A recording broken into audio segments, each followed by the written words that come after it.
I was standing in the rain, suitcase in hand, staring at the door I'd walked through 1,000 times. My daughter had just changed the locks. My phone buzzed. "Dad, Tom says you have to go. We need our privacy." Let me back up. 6 months ago, I made the biggest mistake of my life. My name is Edward Mitchell. I'm 68 years old, a retired civil engineer. 3 years ago, my wife Sarah died from cancer. 42 years of marriage, gone in 18 months of hospital rooms and false hope. When she passed, I felt like half of me died with her. I was living in our house in Portland, the same 2-story colonial we'd bought in 1985, 4 bedrooms, a yard where we'd raised our daughter Claire, a garage full of 30 years of memories. After Sarah died, the house felt too big, too quiet. Every room reminded me of her. That's when Claire called. "Dad, you shouldn't be alone in that big house. Come live with us. Tom and I have been talking, we have plenty of space. You can have the whole basement to yourself. We'll convert it into a proper apartment for you." I was touched. My daughter, 42 years old, a marketing director at a tech company, married to Tom Reynolds, a real estate agent. They had an 8-year-old daughter, Lily, my only grandchild. The thought of being close to family again, of hearing Lily's laughter in the morning, of not eating dinner alone every night, it felt like a lifeline. "Are you sure?" I asked. "I don't want to be a burden." "Dad, don't be silly. You're never a burden. Besides, Lily would love having Grandpa around. And honestly, with our schedules, it would be nice having someone home when she gets back from school." So I agreed. I put my house on the market. It sold faster than I expected. Portland real estate was hot. After paying off the remaining mortgage and fees, I cleared $82,000. Claire called the week after the sale closed. "Dad, great news about the house. Listen, Tom and I have been looking at the basement renovation. To do it right, proper egress windows, a full bathroom, a kitchenette, separate entrance, we're looking at about $80,000. We don't have that kind of cash on hand right now. Would you consider lending it to us? You'd get your own private space, and we'd pay you back over time." I should have gotten it in writing. I should have asked questions. But this was my daughter. The little girl I'd taught to ride a bike, helped with college applications, walked down the aisle at her wedding. I trusted her completely. "Of course, sweetheart. Consider it an investment in our future together." "Thanks, Dad. You're the best. I'll send you the contractor's estimate, and we'll get you a payment plan drawn up." She never did. The money transferred in early April. By mid-April, I'd sold most of my furniture, packed up what mattered, and moved into Claire and Tom's house in Beaverton. They gave me the guest bedroom upstairs. "Just temporary," Claire said, "until the basement is done." The first month was nice. I'd make breakfast for Lily before school. Tom worked irregular hours, often showing properties on evenings and weekends. Claire's job had her traveling twice a month. I helped where I could, grocery shopping, yard work, picking up Lily from soccer practice. But by June, things started to shift. I came home one afternoon from the library to find Tom in the living room, arms crossed. "Edward, we need to talk." "What's wrong?" "You're here all the time. When I come home from work, you're here. When I have a day off, you're here. Claire and I never have the house to ourselves anymore." I felt my stomach tighten. "Tom, I live here. Where else would I be?" "I don't know, man. The library, coffee shops, the park, anywhere. It's just awkward. We can't relax in our own home. I'm sorry if I'm in the way. I try to stay in my room when you're—" "That's not the point. Look, when is this basement thing going to be done? Claire said it would take 6 weeks. It's been 2 months. I'll ask her about it tonight." But when I asked Claire, she was vague. The contractor had some delays, supply chain issues. You know how it is post-COVID. July got worse. Tom started making comments. "Must be nice being retired, huh? Just lounging around all day." Or, "Some of us have to work for a living." I bit my tongue. I'd worked 45 years. I'd earned my retirement. But I was living in his house, or so he made sure I felt. One evening, I overheard them arguing in their bedroom. I wasn't trying to eavesdrop, but their voices carried through the thin walls. "Tom, I can't do this anymore, Claire.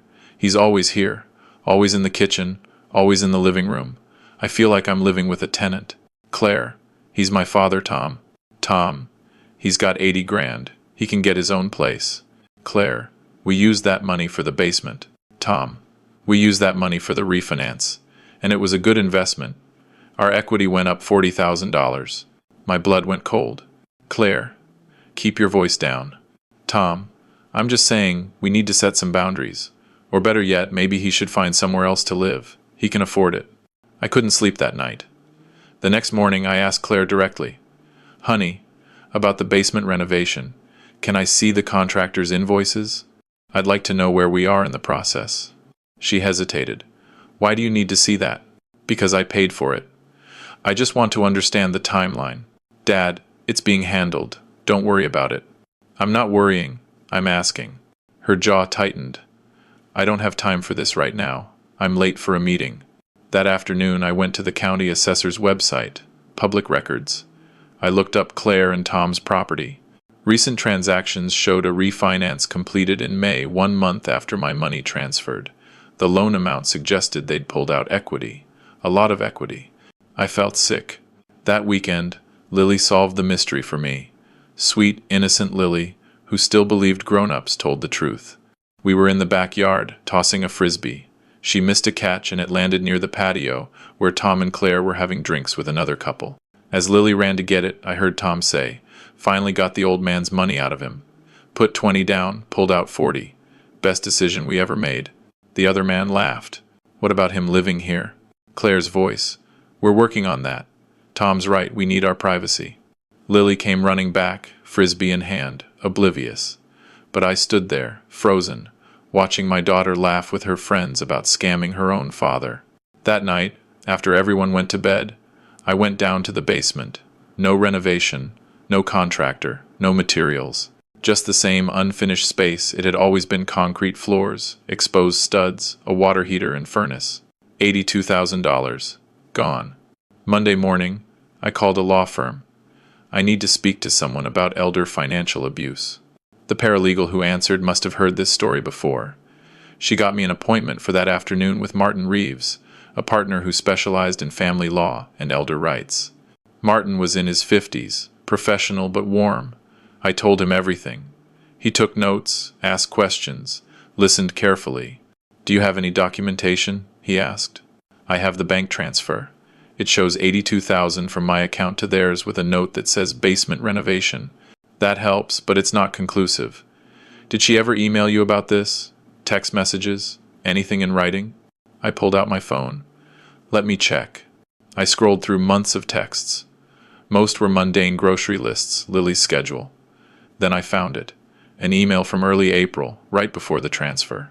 Claire had written, Dad, attaching the contractor's estimate for the basement apartment.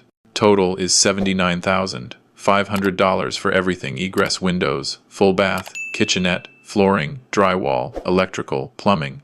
We'll call it $80 Kelvins even to cover permits. Once you transfer the money, we'll get started right away. This is technically a loan, so we'll work out a payment schedule. Maybe $500 divided by month. Would take about 14 years to pay off, but we'll try to do it faster. Thanks for making this possible. Love you. Claire. Martin looked up from his laptop. She called it a loan. In writing, that's exactly what we need. So what now? Now we send a formal demand letter. We request repayment of the loan plus interest. If they refuse, we file a civil suit. We'll also mention the refinance using borrowed money for purposes other than agreed is a form of fraud. I don't want to sue my daughter. Edward, she stole from you. She lied to you. She used your grief and trust to con you out of $80,000. And now she's kicking you out. I understand she's your daughter, but she stopped acting like one. He was right. I knew he was right, but it still hurt. How long will this take? We can file within a week. Given the evidence, I'd expect them to settle rather than go to trial. But I need to warn you, this will destroy your relationship with her. I think she already did that. The demand letter went out on Tuesday. By Thursday, I got a call from Claire. Dad, what the hell is this? A lawsuit? You're suing me? You lied to me, Claire. You took my money under false pretenses. It was a gift. You gave it to us freely. Your email says loan. You wrote payment schedule. You committed fraud. I can't believe you're doing this. You're going to destroy this family over money? You destroyed it when you chose to steal from me. Tom was right about you. You've always been selfish. Mom used to say, don't you dare bring your mother into this. She would be ashamed of you. She hung up. That evening, I came home from a walk to find my belongings in trash bags on the front lawn. The locks had been changed. Tom's car was in the driveway, but he wouldn't answer the door. My phone buzzed. Text from Claire. You made your choice. We've made ours. We need our privacy, and we don't need your toxic presence around our daughter. I stood there in the rain, suitcase in hand, and called Martin. They locked me out, I said. That's illegal. You're a tenant. They can't just evict you without notice. I'm calling the police. Stay there. 20 minutes later, a patrol car pulled up. Officer Davis, mid-30s, looked annoyed at being called to a civil dispute. But when Martin arrived and explained the situation, elder abuse, illegal eviction, ongoing legal case, his demeanor changed. Sir, they can't do this, Officer Davis said. You have tenant rights. They need to follow proper eviction procedures. Tom finally came outside. This is our house. We can decide who lives here. Actually, you can't, the officer said. Not without a 30-day notice and proper legal eviction. You've illegally locked him out. You need to let him back in, or you'll face charges. Tom's face went red. This is bullshit. Claire appeared in the doorway, Lily peeking around her legs. Mommy, what's happening? My heart broke. Lily didn't deserve to see this. It's okay, sweetheart, I said. Grandpa just needs to get his things. Why is Grandpa leaving? Lily's voice was small. Claire pulled her back inside. Go to your room, Lily. The officer made Tom unlock the door. I went inside, gathered my belongings, and left. Martin helped me load everything into my rental car. Where are you staying? He asked. Extended. Stay off 217. I booked it this afternoon, just in case. Smart. Listen, what they just did, the illegal eviction, that strengthens our case significantly. I'm adding that to our complaint. We're also filing for a restraining order to prevent them from interfering with you or damaging your property. The lawsuit moved quickly. In Oregon, elder financial abuse cases get priority. By mid-August, we were in mediation. Claire and Tom showed up with their own lawyer, a sleazy-looking guy named Brad who specialized in asset protection. The mediator, a retired judge named Patricia Hernandez, reviewed the evidence. Mr. and Mrs. Reynolds, she said, the email is pretty clear. This was a loan, not a gift. The refinance records show you profited significantly, and the illegal eviction demonstrates a pattern of elder abuse. I strongly suggest you settle this before it goes to trial. Brad leaned forward. Our position is that the email was a draft, never finalized. The actual agreement was a gift. Mr. Mitchell has no proof otherwise. Martin slid a folder across the table. Actually, we do. We've subpoenaed their bank records. The refinance happened exactly 2 weeks after receiving Mr. Mitchell's funds. The loan application lists recent cash gift from family as part of their down payment justification. That's loan fraud. They told one story to get his money, another story to the bank, and now a third story to this court. Claire went pale. Tom started to speak, but Brad cut him off. We'd like to caucus privately, Brad said. It took them an hour. When they came back, Brad said, we're prepared to offer $60,000, paid over 3 years. No, I said. Martin looked at me surprised.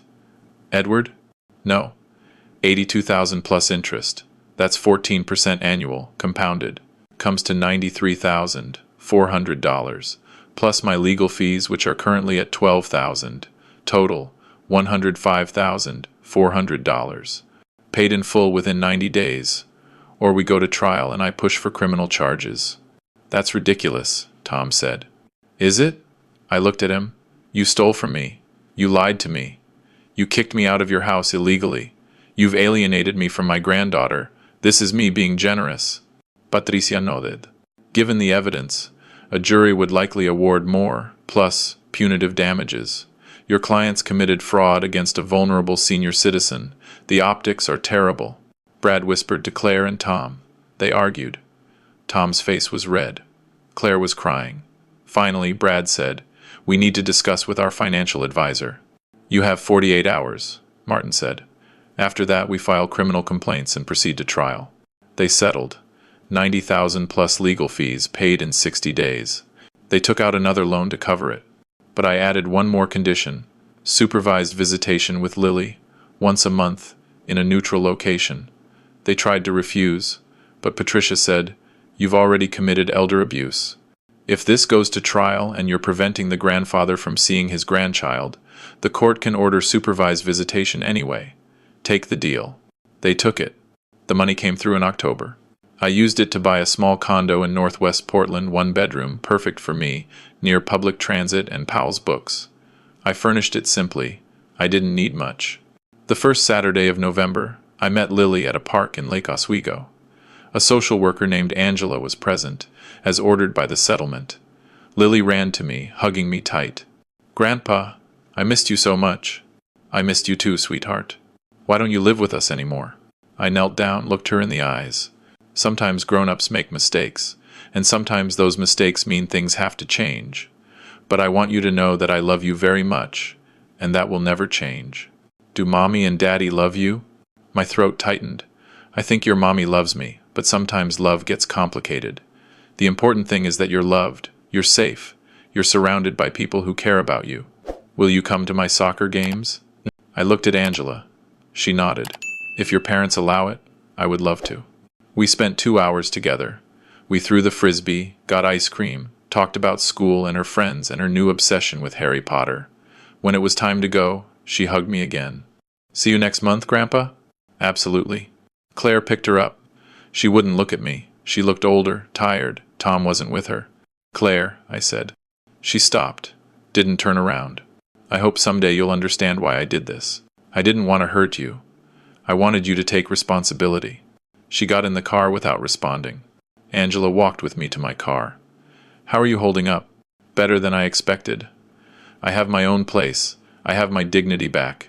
And I still get to see Lily." "What about the rest of your daughter's family?" The settlement included their agreement to not contact me except regarding Lily's visitation. Tom violated it once. Sent me a nasty email calling me every name in the book. Martin sent a cease and desist. Haven't heard from him since. "And your daughter?" I looked back at Claire's car pulling out of the parking lot. "I don't know. Maybe someday. But for now, I'm protecting myself. That's not selfish. That's survival." With the remaining money from the settlement, I set up a trust for Lily. She gets access when she turns 25. I wrote her a letter, sealed it, left it with my lawyer to give her when the time comes. In it I wrote, "Dear Lily, by the time you read this, you'll be old enough to understand what happened between your parents and me. I want you to know that I never stopped loving your mother, even when I had to take legal action against her. Love doesn't mean accepting abuse. Love means setting boundaries, protecting yourself, and holding people accountable. This money is for you, your education, your dreams, your future. Use it wisely. And remember, integrity matters more than comfort. Standing up for yourself is never wrong, even when it costs you relationships, especially when it costs you relationships. I hope you grow up to be kind, honest, and strong. I hope you never have to make the choices I made. But if you do, I hope you make them with courage. Love always, Grandpa." It's been 6 months since the settlement. I'm doing okay. I have coffee with old colleagues once a week. I volunteer at a community center, teaching basic engineering to high school kids. I go to therapy every other Tuesday. I'm learning to be alone without being lonely. Last month, Lily's birthday came around. The settlement allowed me to send gifts. I sent her the complete Harry Potter series, hardcover, with a note. "For my favorite reader, love, Grandpa." Claire sent me a text. She loved them. Thank you. It wasn't much, but it was something. Sometimes people ask me if I regret it suing my daughter, destroying our relationship. The answer is complicated. I regret that it came to that. I regret that she chose money over integrity. I regret that Lily has to grow up in a broken family. But do I regret standing up for myself? Do I regret demanding accountability? Do I regret protecting what was mine? No, not for 1 second. Because here's what I learned. You can love someone and still refuse to be their victim. You can forgive someone without trusting them again. You can be kind without being a doormat. My wife Sarah used to say, "Edward, you're too nice. Someone's going to take advantage of that." She was right. Someone did, and that someone was our daughter. But I'm not bitter. I'm free. I'm 68 years old. I have a comfortable home, enough money to live on, and 1 weekend a month with my granddaughter. It's not the life I imagined when Sarah was alive. It's not the family I hoped we'd built. But it's honest, it's mine, and nobody can take that from me. Last week, I got an email from Tom's divorce attorney. He's leaving Claire. The financial strain from the settlement apparently broke them. I felt a twinge of sadness for Claire, even after everything. But I also felt something else. Validation. Tom wasn't the good guy she thought he was. He was using her, just like they used me. I didn't respond to the attorney. That's Claire's problem now, not mine. Yesterday, I saw an old man at the coffee shop, sitting alone, staring out the window. He looked lost. I almost walked past, then stopped. Mind if I sit? He looked up, surprised. Please. We talked for an hour. His wife had died. His son had moved across the country. He felt invisible. I told him about my Thursday morning coffee group, gave him my number, invited him to join us. You do that for a stranger? He asked. You're not a stranger. You're just someone who needs a friend. He showed up Thursday. He's been coming every week since. That's how I'm rebuilding my life. Not by dwelling on what I lost, but by creating something new. Connections, purpose, community. And you know what? I'm okay. Better than okay. I'm good. Because the best revenge isn't destruction. It's living well. It's choosing yourself. It's building a life that doesn't need the people who hurt you. Claire made her choice 6 months ago when she took my money and lied to my face. I made mine when I decided I deserved better. I don't know if she'll ever apologize. I don't know if we'll ever have a relationship again. But I know this. I can look at myself in the mirror every morning and feel proud. Can she? That's between her and her conscience. As for me, I'm meeting Lily at the park this Saturday. We're going to the zoo. Angela says if these next few visits go well, we might not need supervision anymore. Progress. And tonight, I'm having dinner with my Thursday coffee group. Just 4 old guys swapping stories, laughing at bad jokes, being there for each other. It's not the family I was born into, but it's the family I've chosen, and sometimes that makes all the difference.